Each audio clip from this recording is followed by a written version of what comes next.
Hey guys, this is Michael Marchand, and I'm coming to you today as a survivor of peer-to-peer abuse, and not as a coach or a real estate broker or anything like that. I want to specifically talk about kind of the overlooked aspect of abuse, and that is peer-to-peer abuse, and that's just the abuse nobody is really talking about right now. I have personally seen a huge increase in it, and it is something that I'm trying to bring more awareness to. So for those of you that don't know, I was abused by a peer when I was about 11 years old.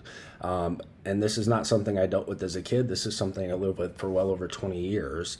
And only in the last 5 years or so have I actually started to deal with and work through that. So now it is my mission to help spread awareness to this subject, because the reality is that parents and church leaders and everybody else needs to wake up to the fact that this is happening all around you. There's a very real chance that this is happening in your own home. Again, with the statistics of 1 in 4 kids being abused, and the highest percentage of abuse is peer-to-peer. Again, this does not discriminate, and this is not isolated to just the poor part of town or just single-family homes or anything like that. It spans across all demographics, all lifestyle. It spans everywhere from the ultra wealthy down to the poor and everything in between. So if you think you're exempt from this, or you think it's not happening where you live, then frankly, you're just being stupid. So 3 points I'm going to cover. And I do want to warn you, this is a tough topic, and I'm going to be very blunt and forward with how I present this. So it's something that a lot of people don't want to hear, but it's also something that's far too important not to discuss. So starting off, I want to cover what is the grooming process, because that's how all this starts. And there's this illusion amongst a lot of people that it's just kind of exploratory, or it's kids playing or something like that. And the reality is it's not. It's a very calculated, methodical process that happens. And there's 6 stages generally that a perpetrator uses to gain ultimate control over their victim, to where they can do whatever they want to them, and the victim is not able or unwilling to say anything. Lastly, I want to give you some tools to help you kind of detect and ultimately, hopefully, prevent it from ever happening. So what is grooming? Starting off a little light, it is not taking your dog to the groomer. No, that is not what we're talking about, unfortunately. But the dictionary definition of to groom is actually to get into readiness for a specific objective. And what that means in a nutshell is that a predator is going to go through this process of grooming to get their victim ready to be sexually abused or abused however they see fit. So the 6 stages of the grooming process. Now, before I cover those, I want you to make no mistake that everything about this process is calculated and thought out. It is not exploratory, it's not play. And if you do find out, or you do get the sense that something's happening, it's almost always worse than you initially know. So again, this video is focused on peer-to-peer abuse, but many of these same 6 steps apply if it's an adult grooming a child. The only difference is people are much more aware and much more on the lookout for adults grooming children or adults abusing children than they are children abusing other children. So again, the first step, they select their victim. Again, this is perpetrator selecting a specific victim that they plan on grooming for the process of being abused. They gain the trust of both the adults and the children. They fill a need or needs, and that could be filling the need of the adult, or it could be filling some need that the kid has. Then they're going to isolate their victims. And once their victims are isolated, then they're going to start pushing boundaries and preying on the natural curiosity about sex that their peer may have. And then once they get to that point, then it's just about maintaining control. By the time they get to the 6th step, they have gone all the way through the grooming process, and they now have relative complete control over this person and can do whatever they want to them without the victim being able to say anything. So step 1, selecting their victim. Now, this is a specific type of person that is targeted. Now, they're going to look for a person that is easily manipulated. That's one of the trademarks of an abuse victim. Now, this could be because of something like a personality trait, such as somebody that's very introverted and shy, or as is often the case, it's an older kid abusing a younger kid. There's usually a 2 to 3 year age difference, and the fact that they are older gives them a sense of authority over the younger kid. Again, this is going to be a fellow peer who they have regular access to, and they can be alone with without raising suspicions. And again, it's for this reason that peer-on-peer abuse is becoming so prevalent and is often so undetected because the vast majority of parents don't think anything about their son or daughter playing with another boy or girl.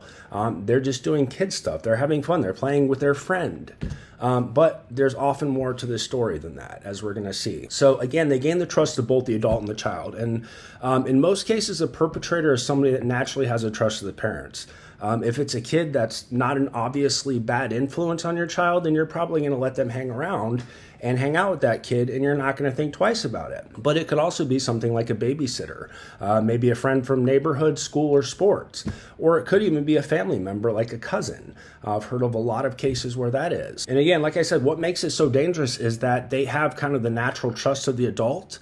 So they're given free access essentially to these kids without question. So filling a need or needs. Now this could be a social need of maybe befriending a kid that's several years younger. Or maybe you have a very introverted kid and you befriend them and they become part of your group. Maybe it's emotionally supporting them in some capacity. They could be parents going through a divorce. Could be parents that work long hours. Maybe it is single parent homes. Whatever it is, they find some need. Again, this goes back to when they selected their victim, because when they selected their victim, they knew going into it there was a specific need that they can meet. That would be the beginning of them gaining control over this person. Now, there's a million different things it could be, but the theme is always the same. It's intended to start giving the perpetrator control over their victim. And something else that's come out a lot when I'm working with people that were abused a long time ago and didn't say anything, but they are now saying something as an adult, is the fact that having that need met as a kid, even though you were being abused, oftentimes you kept going back because there was so much confusion and so much chaos. Because on the one hand, you had a need being met which felt good, but on the other hand, you were being abused by this person. So it created this cognitive dissonance, and in a sense, it almost made you feel like a participant more than a victim. But let me be very clear, that is not the case. This is a manipulation, and this is perpetrators grooming and abusing victims. So once they have all this done, they're going to isolate their victim. And again, this goes into the pre-calculated step of it, because if it were a teenage boy hanging out with a teenage girl all the time, then that would raise suspicions. But maybe a 13-year-old boy hanging out with a 10-year-old boy, who's really going to suspect anything like that? On the surface, it looks harmless and fine. So again, this part comes naturally because the perpetrator selected a victim and one with whom they knew they could easily get alone without raising suspicions. So I have also heard of cases where an introverted kid is more or less encouraged to go play with their abuser. Obviously, the parents don't know that's going on, but because they're so introverted and this person has taken them on as a friend, they are encouraged to play with them, which again, that encouragement to go play with that person feeds into that control aspect that the perpetrator has over them. And then once they have isolated them, they're going to start pushing boundaries and preying on the natural curiosities about sex or sexuality that their peer may have. Now, this is a gradual process and it will build over time. It can take weeks or even months sometimes for the perpetrator to get to the point where they're actually sexually abusing or sexual with their victim.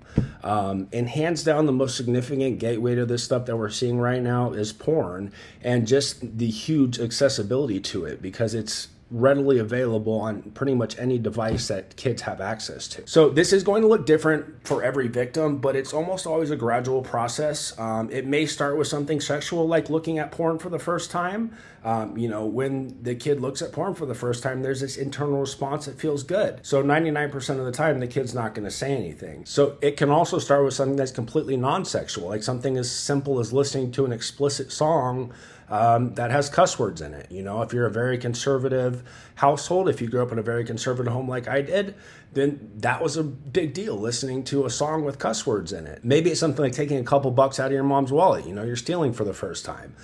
Maybe it's something as simple as throwing an egg at a car in the neighborhood. It doesn't really matter what it is so much. The point is that the victim is doing something that they know they shouldn't, but that the perpetrator is encouraging them to do, and oftentimes praising them after they have done it. So it creates, again, this confusion, because on the one hand, you're having a need met, you're being validated and praised, but on the other hand, you're doing something you know is wrong. So that process continues, and they will take them step by step, deeper and deeper and deeper. It's like quicksand. The more you move, the more you struggle against it, the deeper you get. So generally, one of two things is going to happen. Now, the process is going to continue until the perpetrator is caught or they have complete control over the victim. Those are really generally the only two outcomes. Now, I have heard of a lot of cases, my own case being one of them, where his parents walked in on him abusing me, but we happened to be in a fort at the time, so they didn't actually see what was going on. But we were both naked, and it took us probably 5 minutes to get dressed and get out there, so they had a clear idea that something was not right. Rather than doing anything about it, they simply just sent me home, and it was never discussed again. Now, the abuse did stop at that point, which was a blessing, but had it not, it would have continued and morphed into who knows what. So again, this feeds into the calculated, meticulous aspect of it because it is a progression, and it is something that they will continue to escalate again until they're caught or until they have fulfilled their use for this victim. And again, once they have that control, once they've actually abused them and the person hasn't said anything, then all they have to do is maintain control over them. So just like the path they took the victim down to get them to the point of being sexual will differ for each victim, how the perpetrator maintains control over the person will vary by the victim as well. Now, the common thread with all of this is that there's generally threats of some sort, and it usually involves some level of the perpetrator making the victim feel responsible, again, like a partner in it and not a victim. So some of the common threats that I have heard and even been exposed to is that nobody's going to believe you, especially in the case of older kids abusing younger kids. Now, older kids kind of by default have that authority sense. So what they tell them is that, who's going to believe you? I'm the older kid here. They're going to believe me, not you. So even if you tell somebody, they're not going to believe you. If you tell anybody, I'm going to tell them it was your idea. If you tell anybody, then I'm going to hurt you. So they threaten physical harm. Sometimes they bring family members or siblings into it. If you tell anybody, then I'm going to hurt you, or I'm going to do the same thing I did to you, to your sibling. Maybe it's threatening them socially. If you say anything, I'm going to tell everyone you're gay. Or if you say anything, then I'm going to kick you out of the group, and then I'm going to tell everybody that it was your idea. So again, these are just some examples, but the whole point is that the abuser knows what buttons to push and is going to maintain that control ultimately until something breaks the cycle. And that's what gets us into this, how to detect and help prevent it. Now, the reality is that there is no playbook for this kind of thing, but there are some common proactive actions and some common signs that you can look for. So have age-appropriate conversations with your kids about sex, because if you don't, the reality is that they're going to go somewhere else to get that information. Whether that's the internet, Google has literally every bit of information in the world at your fingertips now, or maybe they go to a friend and ask questions of them. Now, you don't want them getting that information from somebody else, so make sure you're having those conversations with your kids. Pay attention to behaviors that seem unusual. Now, there's often signs with this stuff, but most of the time it goes ignored or overlooked. If you have a kid that's normally happy, very bubbly and boisterous, and then all of a sudden becomes sad and depressed, that's probably a sign something's wrong. If you have a normally talkative kid that suddenly becomes quiet. So again, look for behaviors that seem unusual. If it's something out of the ordinary for your kid, then that is usually a sign that something is going on. Maybe not sexual abuse, but something. Look for changes in sleep pattern. A common one is that kids will start having nightmares or night terrors or wetting the bed. In teenagers and older kids, a lot of times it manifests as depression. So maybe they just want to stay in bed all day. They have a hard time getting out of bed in the morning. Ask questions and trust your gut. Now, ultimately, if you are in tune with your kids, there's a good chance that you're going to sense something is off. Now, if you sense something is off, don't hesitate to act on that and ask the questions. Now, again, this process can take months sometimes, and I've heard of it going on for years. So don't expect that the first time you confront them on it, the first time you question them on it, that they're just going to spill everything. They've been conditioned not to say anything by their perpetrator, and in many cases, they are carrying huge amounts of guilt and shame because of what they perceive as their part in this whole process.